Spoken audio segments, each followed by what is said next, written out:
It is now being reported that Kamala Harris is in talks to go on the Joe Rogan podcast.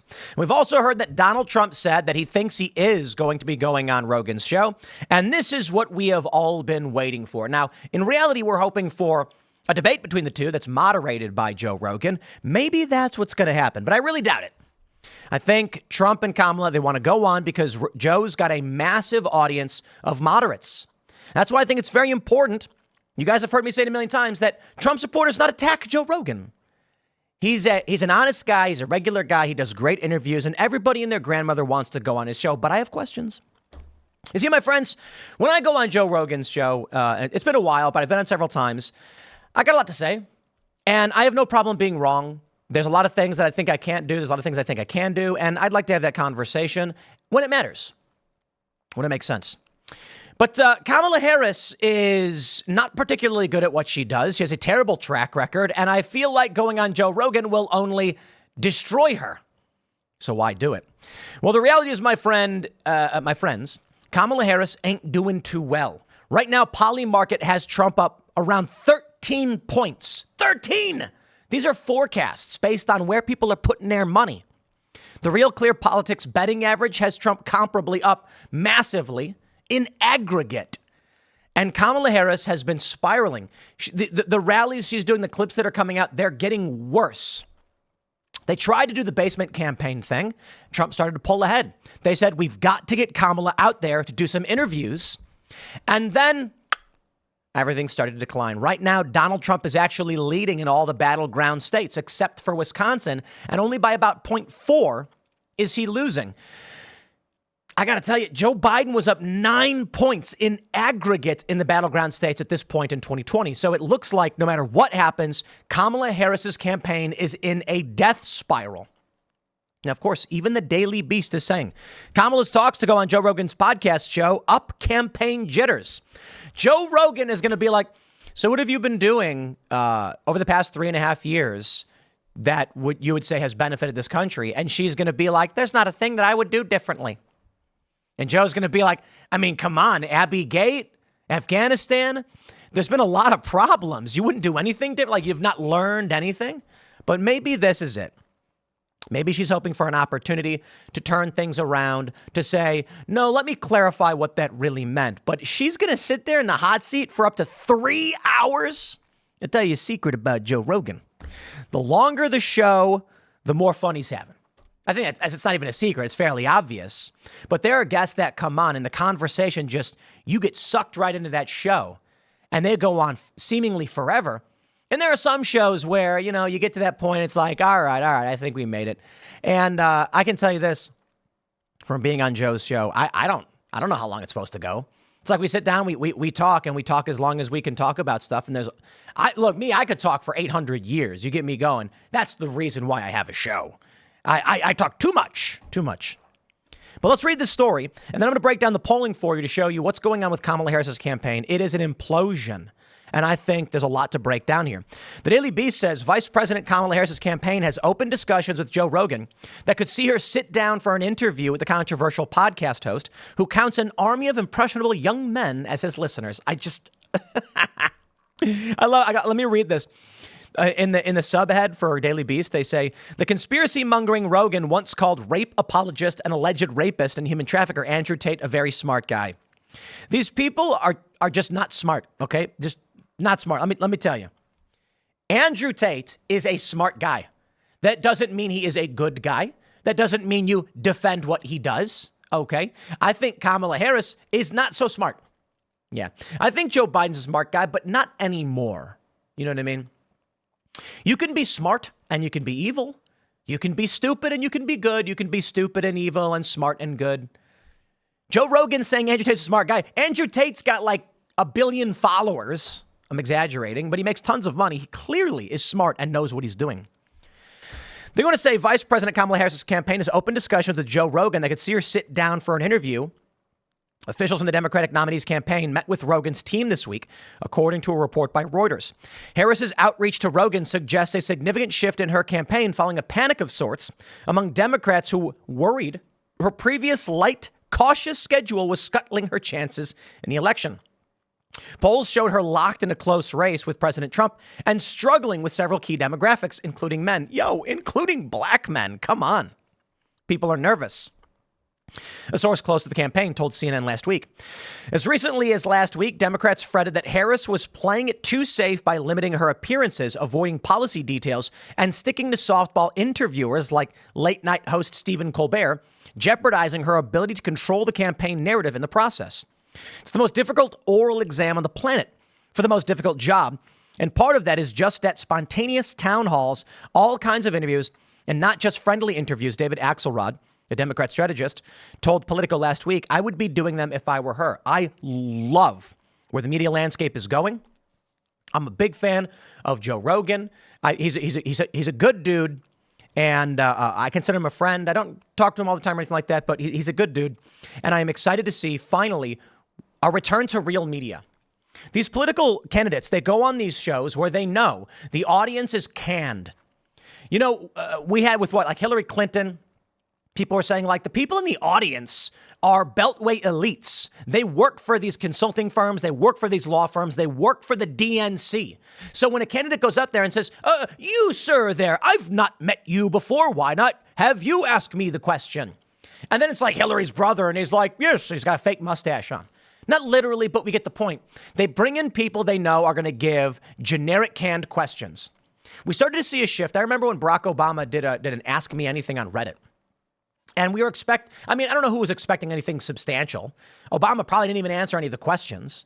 But of course, they're only going to answer the questions that will benefit them. Generic ones. How will you handle immigration? And then they'll give you their canned campaign response. But you can't do that no more. The changes are here. Kamala Harris sitting down with Joe Rogan. Joe's going to be like, here's a question for you. And she's going to be like, well, I come from a middle class family. And Joe's going to be like, what does that have to do with what I asked? It's going to be really interesting. I would say never underestimate your opponents. You got to read Sun Tzu, right? It's a very important thing. If you go in there thinking that you've already won, but you didn't already win, then you've lost. Don't underestimate your opponents. Kamala Harris could go into that Joe Rogan show, and she maybe does well. I would be honest, I wouldn't bet on it. In fact, I wouldn't bet $1 if the return was 1,000. I'd just say I'm happier with the dollar. I'm going to lose it. I don't see Kamala Harris being able to sit down for 2 to 3 hours with a real conversation without spiraling out of control. And I believe, based on everything we've already seen, they edited up her 60 Minutes interview because they want to make her look better, I guess. I don't know. And then her polls go down and the betting markets start crumbling and Donald Trump through the roof. They're going to say the first signs the Harris campaign had changed tack came amid a blitz of interviews, mostly friendly. The Call Her Daddy podcast, an appearance on shock jock turned Democrat stalwart Howard Stern show, The View, Colbert's Late Show, and a grilling on CBS's 60 Minutes. I want to point out, Call Her Daddy. Look, it's a sex show. I'm not trying to be mean to Alex Cooper, I think the host is. It's a sex show. And this is where the host talks about naughty things with a variety of individuals. It is not a hard political show. Alex, look, I ain't going to come to you and tell you how to put on makeup or whatever it is you do. I don't think you want to foray into a space on politics when you don't know what's happening. A really good example, Alex, is when you said, is there any law that governs a man's body? And it's like, well, yeah, the Selective Service Act has been around a long time, telling men they have to sign up to sacrifice their lives for you while you vote for candidates who are pushing us towards war. I take that. I'm kind of offended by that, if you know what I mean. But hey, you didn't know that. I get it. I kind of think voting should be a lot harder because people like the Call Her Daddy podcast listeners, not all of them are bad, actually. A lot of them actually are well-versed and they listen to this for other reasons. But we don't need people to be influenced by people who don't know how to use Google to know if they're talking about anything substantive. Like this talking point that there's no law on a man's body. It's like something you saw in an Instagram post and never looked into. And then you just gargled it again to Kamala, who goes, no, there isn't. Of course there is. But I digress. The Call Her Daddy podcast listener base, Kamala's probably already getting most of them. Or I don't know, I guess half, because a lot of the people who listen apparently were Trump supporters and they were angry. Joe Rogan ain't going to be playing that game. Now, it's fascinating to me why Joe doesn't take a harder stance on this. I guess he just doesn't want the heat, and that's fine. I get it. But I don't know how you can be. I'm going to say it. There's a lot of people I'm friends with, and I feel like they ain't being honest. I'm just going to say it. They ain't being honest, okay? Because not that, any of these people have told me they're voting for Trump, but how can you look at what's going on and know what's going on and then be like, I don't know, I'm in the middle. Are you kidding? Like at a certain point, you're like, yes, we get it. Trump's a braggart loudmouth with an ego problem. Donald, we can say all of those things. I don't care. And the Trump supporters, they come to me and they're like, oh, well, Trump's altruistic and he's doing this out of the goodness of his heart. And I'm like, well, to a certain degree, I do think Trump wants to help people. I've seen him hand out, I've heard stories from his employees about how he hands out $100 bills, not seen it personally. I think Trump's a good guy, but come on. You can, there's people who are saying like, oh, Tim's a great dude. He works really, really hard. And then other people are like, here's Tim's faults, blah, blah. Of course I've got faults. Of course I'm wrong. Of course there's a ton of things I can't do. Same is true for Trump. I can sit here and you can look me in the eyes and say, I think Trump's racist. And I'm like, dude, that doesn't change foreign policy, okay? By all means, lay it all on the table, accuse Trump of everything. And I'm still going to be like, yeah, but come on. The economy was better. There was better immigration policy. Not perfect, but Trump was working on it. Secured bollard fencing in key areas. Get mad he didn't build the wall. Fine, hyperbole. I don't care. Foreign policy was better. The economy was better. Our trade agreements, they were getting fixed. He quashed the Trans-Pacific Partnership. That was bad for us. Trump did a good job. Is he perfect? Is this country ever going to be unified? I don't see it. But right now, you mean to tell me you're going to sit here and be like, I don't know if I'm voting for Trump. And you got RFK Jr. and Tulsi Gabbard. Get out of Dodge. Joe, I feel like with Joe Rogan's audience, they're largely going to be thinking this. Now, I respect Joe tremendously. And I know he's probably got his reasons for why he wants to be a bit more chill on this. And it may be really, really simple. If Joe Rogan comes out and says Trump's the only guy that matters, Kamala's crazy, there's going to be people who live in Democrat world who immediately turn off their brains. It could be that simple. So I see a lot of people attacking Joe being like, he needs to come out and endorse Donald Trump. And I'm like, maybe not. Maybe it's better that he just says, I'm not going to say anything because he wants to be able to reach Democrats. They might say, yeah, Joe's got wacky opinions, but I like watching his show. And he might turn them off by saying, I'm against you. No, we want Joe to say, everybody come to the table. Here are the facts. And then boom. Many of these people are going to wake up because I will tell you this right now. I firmly believe that imagine this, everybody, and I think y'all agree, let's imagine that everybody in the world or in America was lying in bed about to wake up, or not. And then all of a sudden a flash of light, they open their eyes and there's a white beam of light bursting from their face. And instantly they knew the truth. They knew all the lies of the corporate press. They know all the good, the bad, and the ugly that Donald Trump has been involved in and the rest of the Democratic Party. I truly believe that if this epiphany struck everyone and they had divine knowledge of these things, they'd be like, well, I'm voting for Trump.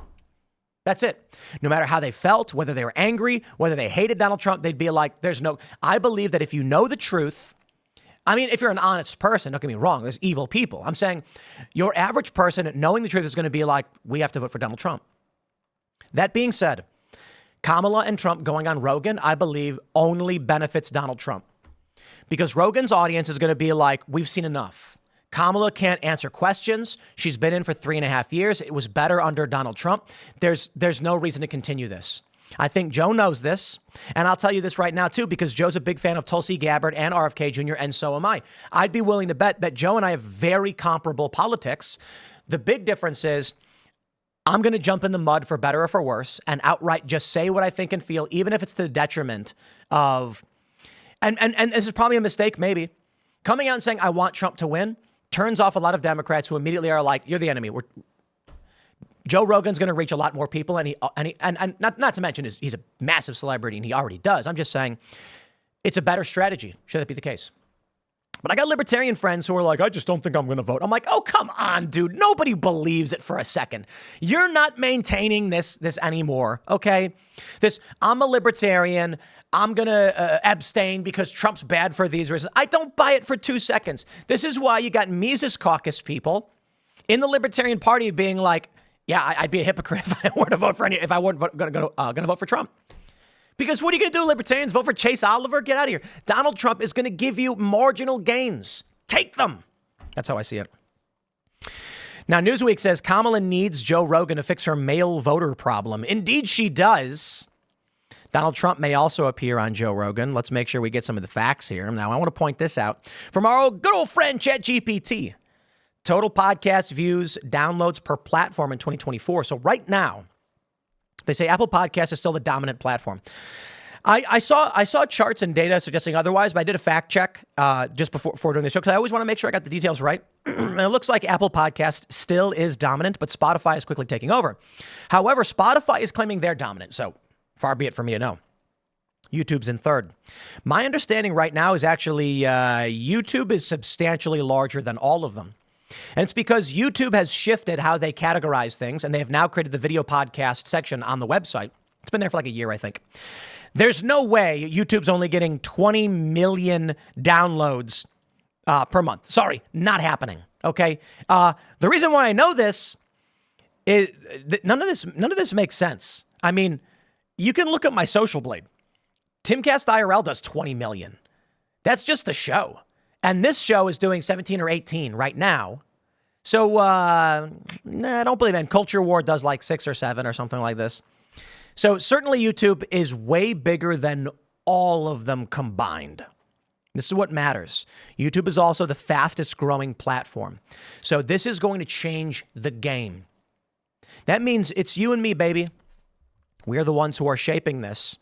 We are the ones who are going to have the biggest influence and the biggest impact. So share the show, subscribe. You know, I do know that there's several million people who watch this show who haven't subscribed, but you do you. Now take a look at this clip. I want to show you the desperation here. He's talking about the enemy within our country, Pennsylvania.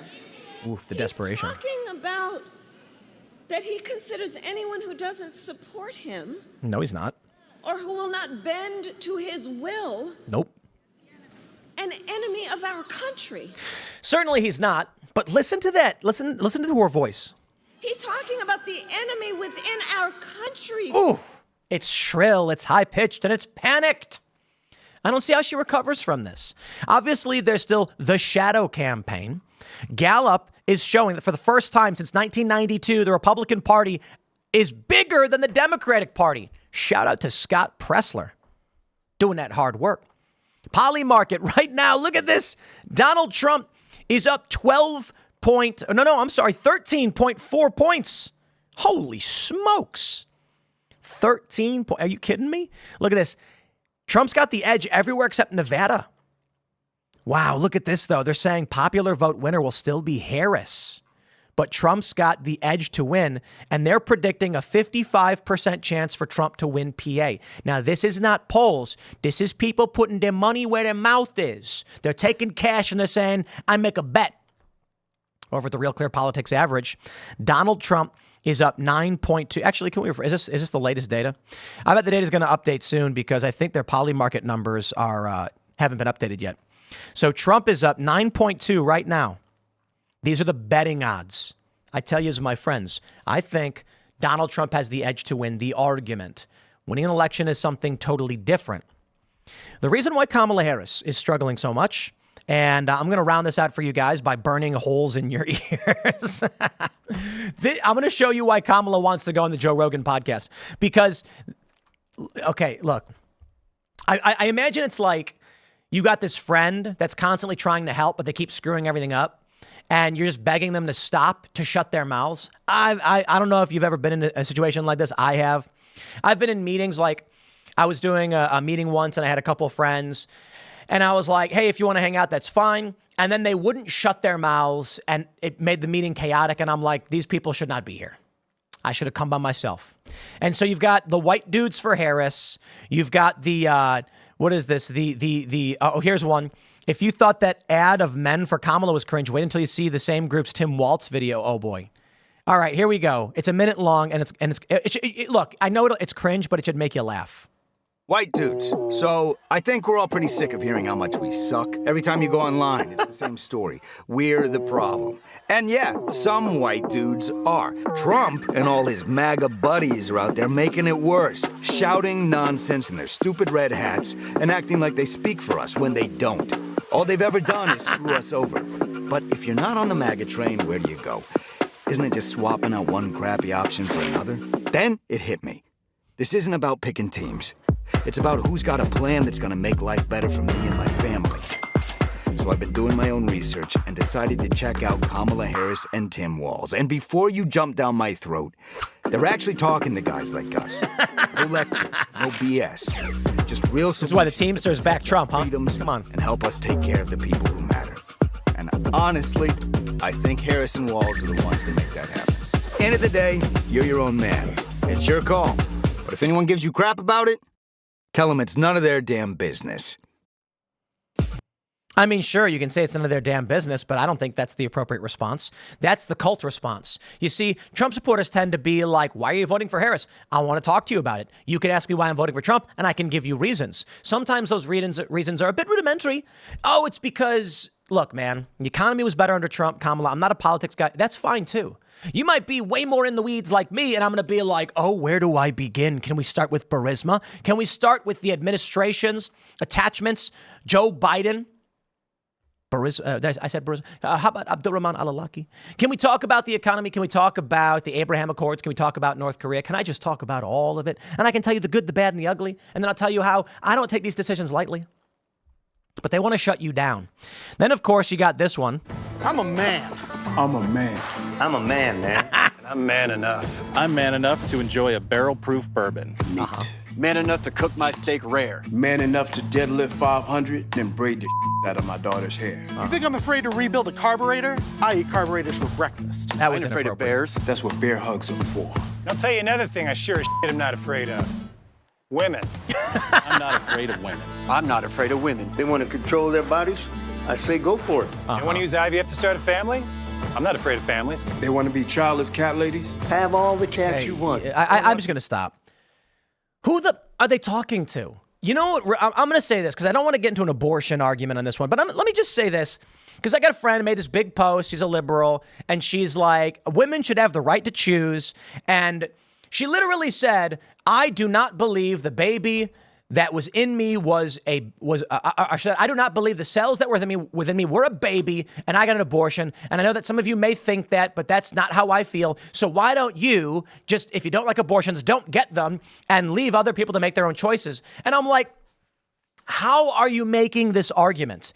Literally making the argument that conservatives think you're committing murder and you're like, let me do it. These people who are like, oh, I'm man enough to eat this. Who are you talking to?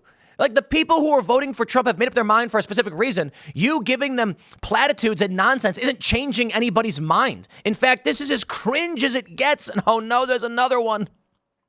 I love sinking into the couch. Cold beer in my mouth. Oh man. Rooting for the Twins and tin. There's no way this is real. My tools, playing by the rules, keeping those edges I love playing by the rules. That's manly and edgy. trim. And Tim, I love leaving my wife notes. This is not real. There's no way. Helping Kamala win. And Tim, Oh, we love you, Tim. Go get him, coach. there's no way that was real. But I think it's the same account that posted the other one. Dude, Kamala needs to be like, please stop helping me. Because they're not. So I showed you those because that's why she needs to go on Joe Rogan's podcast. Well, Joe, maybe you can save her. Maybe there are some young men out there who might be swayed, but I really doubt it. If she goes on Joe, I can only imagine Trump's, as soon as they confirm she's going to be on Rogan's show, Trump's going to jump 20 points in the prediction markets.